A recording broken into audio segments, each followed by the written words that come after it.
We need to talk about Casper Ruud because after Wimbledon, he did something that hadn't been done since Andy Murray did it in 2011, which is in 3 weeks, win 3 titles. He won Gstaad, and Kitzbühel. He didn't face the stiffest competition, but to come in and day out and have that professionalism to get it done every single time, especially that third week, Kitzbühel, when he's clearly tired. There was a match against Michael Emer where it was like his arm was going to fall off. He was getting treatment. It wasn't feeling right, but he just stayed completely in the moment at all times and just like a professional, just gutted it out. And it was incredibly impressive to me. And then with that, combined with the fact that in his last 3 Masters 1000s on clay, he's reached the semifinal. Well, it's enough that he's the number 12 player in the world right now, and he's 22 years old.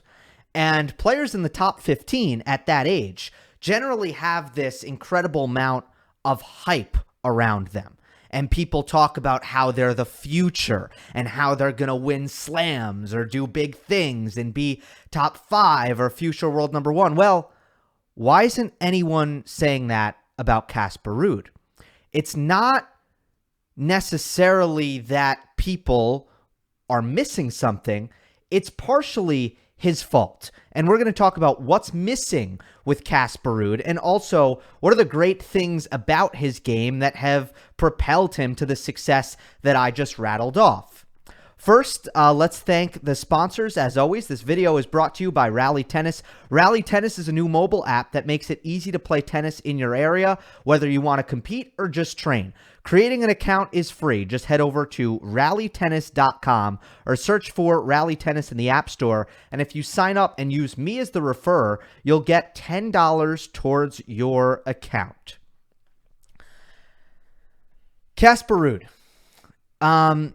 First of all, the forehand is a problem for everyone, and it's the kind of shot that is probably the closest thing that we have seen to Rafael Nadal.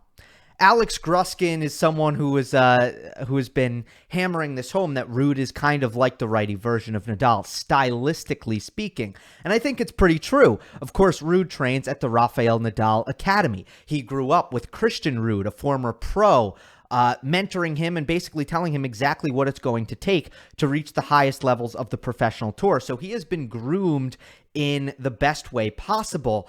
And again, the mentality, the professionalism, the forehand, it really builds a very nice base around his game. Around the forehand, he does have kind of all the things working for him. When he has time, he is consistent.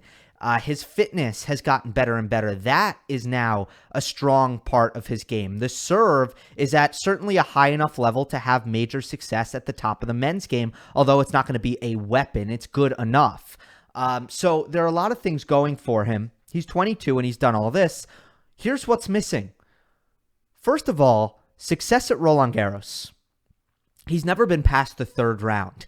And in 2019 and 2020, it's kind of excusable. In 2019, he faced Roger Federer. In 2020, he faced Dominic Thiem in that 3rd round.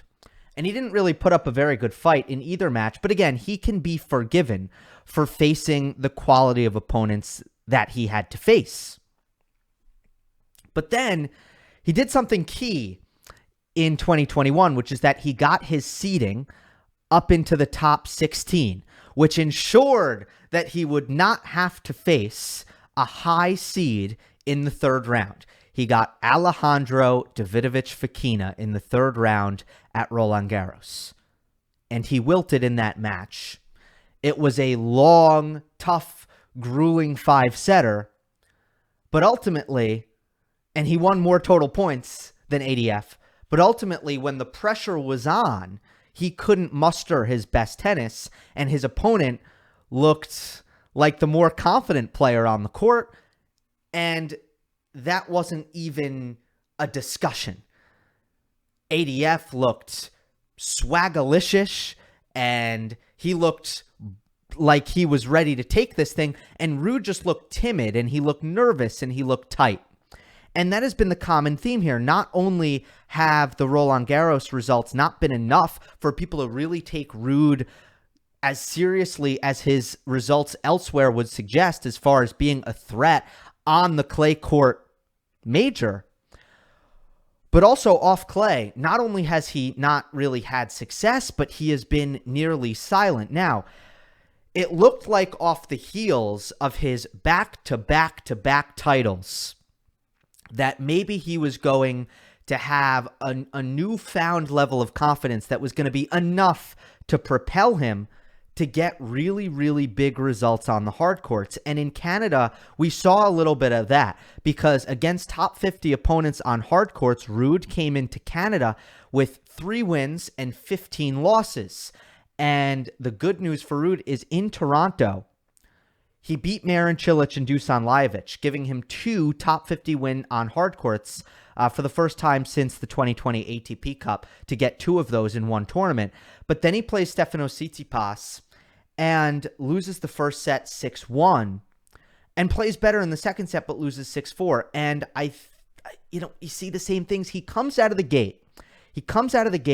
And he's not playing his best. He's not playing like Casper Ruud. In the 3 Masters 1000 clay events, semifinals that he's had in Rome in 2020, Monte Carlo 2021 against Rublev, and then it was Madrid 2021. I think it was Berrettini he faced in that one. In all of these matches, the best Casper Ruud didn't show up. That's the problem. It has nothing to do with how good is he.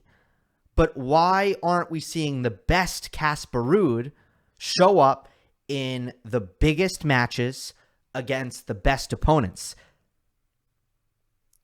Or in the case of Roland Garros, the biggest tournaments. This has been the problem. We haven't seen this. I just don't think he believes in himself. I think there's doubt. And that's why maybe he plays better. Like in this match against Tsitsipas, he played better once he got smoked in the first set, and then he was the total underdog and there were no expectations. But he just doesn't take to the court with I'm right here, I'm supposed to win this. Because anytime the stakes get really, really high, he's just not able to bring his best stuff. And I don't think his performances have been good in the biggest matches against the best opponents. That's it. I don't think his performance has been good on the Casper Ruud scale. I am adjusting my expectations to what I know the Norwegian can do, which is a really overwhelmingly high level, which is, again, predicated around a world-class forehand that is as good as anyone in the sport. And I don't think he's brought his best tennis. So what he really needs, a switch to be flipped that just changes the brain chemistry when it comes to his belief. What he needs, and it could be one match, what he needs is his Dominic Thiem US Open 2018 moment when he took the court against Rafael Nadal, and Dominic Thiem was clay court guy. The dude who piles up results on the clay courts can't really translate them onto the hard courts. Now, Thiem had much better success at Roland Garros, that's for sure. But Thiem's game didn't really get to the next level until this 5-setter with Nadal, when he realized, I'm really good. I'm really good. I'm amazing. I'm sick. I can play against any opponent on any surface because I had Rafael Nadal on the ropes at the US Open. And it wasn't because Nadal was playing bad. It was because I was playing great. I'm the man. That's what Casper Ruud needs. He needs, I'm the man. I should beat the Stefanos Tsitsipas in Toronto. Yeah, I can win this match. And then you come out of the gates and you can play your best because you feel like you're supposed to be there. So I think the biggest thing is mentally. But I'd be lying if I told you that was the only thing, especially when you look at the disparity of the clay court results and the hard court results. On clay courts, Casper Ruud has a career record of 153 and 79. That is a 66% win percentage. Casper Ruud came into Canada with a hard court win percentage below 55%. He's gotten it up to 55%. It's a win-loss record of 70 wins and 58 losses. That means there is an 11% gap in win percentage between hard court and clay court. Again, massive sample size. We're talking about career matches, massive sample size. So that's a pretty significant disparity in win percentage. And the reason for that is that Casper Ruud, his stroke production takes too long. And he gets rushed. And he does not absorb pace very well on either the backhand side or the forehand side. And that's a problem. And I'm a little bit concerned about it. Because I see where the game is going, where the modern game is going. The game is speeding up. And I'm not talking about the speed of the court surfaces. That's not what I'm talking about. I'm talking about the way the game is played. Players are swinging faster and faster, harder and harder. And the velocity at which the ball is being struck by the average player at this point is just going up and up and up. Plain and simple, the ball is coming hard, the ball is coming fast. And Casper Ruud doesn't respond to that as well as he needs to. With the rather extreme grip on his forehand, it can lead to a lot of mishits. The ball can land very short in the court. On the backhand, with the really long backswing, Ruud often goes to the backhand slice when he doesn't need to, nor should he, because he just doesn't have enough time to produce the stroke. The future of tennis is the Matteo Berrettinis and the Carlos Alcaraz and the Jannik Sinner. I'm not saying they're all the best players. I'm just saying the balls are beginning to get hit and struck faster and harder, and the time is diminishing for players out there. The speed of the game is increasing. And Casper doesn't quite respond to that as well as he needs to. And that is going to need to be, that's going to be the thing from a technical perspective that's going to be his challenge. I think he needs to find, especially defensively on the backhand, so many players are going to the open stance topspin defense on the backhand.